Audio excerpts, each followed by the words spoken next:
រឿងក្រពៀរមិលគុណមានបរោះឪពុកនឹងកូនបរទេសចេញទៅជួញជួបនឹងក្រពើមួយដែលភ្លើងព្រៃរោលរលាកជើងទាំង4និងដើររកចំណីឆៃពំបានអត់អាហារស្គមរីងរៃ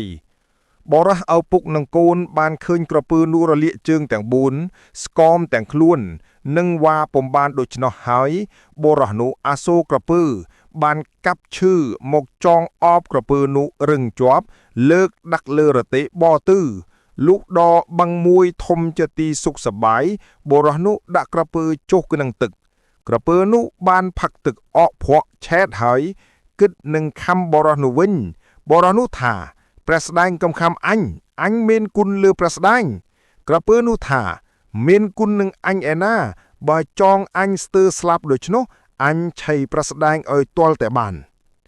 ឯបរោះថាព្រះស្ដែងកំអាលខំអញ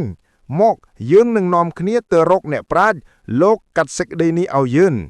ទើបបរោះនឹងកាពើនាំគ្នាទៅក្រាបបង្គំទូលព្រះមហាក្សត្រដោយនៅដំណើរទីតីក្រពើក្រាបបង្គំថាខ្ញុំព្រះបាទអម្ចាស់នៅទីមួយស្ងៀមស្រាប់តែចៅនេះមកចងអបខ្លួនខ្ញុំព្រះបាទអម្ចាស់ជាប់លើកដាក់លើរទេះបទៅខ្ញុំព្រះបាទអម្ចាស់បំរាស់ពុំរួចព្រោះតែធ្វើទុកខ្ញុំព្រះបាទអម្ចាស់បានជាខ្ញុំព្រះបាទអម្ចាស់ខំបរោះនេះឆីបរោះក្រាបបង្គំថាក្រពើនេះភ្លើមព្រៃរោលរលាកជើងទាំង4វ៉ាពុំរួចបានខ្ញុំព្រះបាទអម្ចាស់អាសូរទើបយកឈើចងអបហើយលើកដាក់លើរទេះបទៅដល់បឹងទើបស្រាយលែងហើយក្រពើនេះចុះទៅក្នុងទឹកបានផឹកទឹកអកភក់ឆែតហើយគិតខំខ្ញុំព្រះបាទអម្ចាស់វិញហេតុនេះបានជាខ្ញុំព្រះបាទអម្ចាស់ទាំងពីរនាំគ្នាមកក្រាបបង្គំទូលព្រះអង្គសូមទ្រង់កាត់សេចក្តីនេះបើព្រះអង្គពុំជឿសូមទ្រង់តតជើងក្រពើទាំង4ចុះព្រះមហាក្សត្រទ្រង់ពិចារណាថាក្រពើនេះឥតធម៌ពុំដឹងគុណគេឡើយទើបព្រះអង្គកាត់ថាបើដូច្នោះ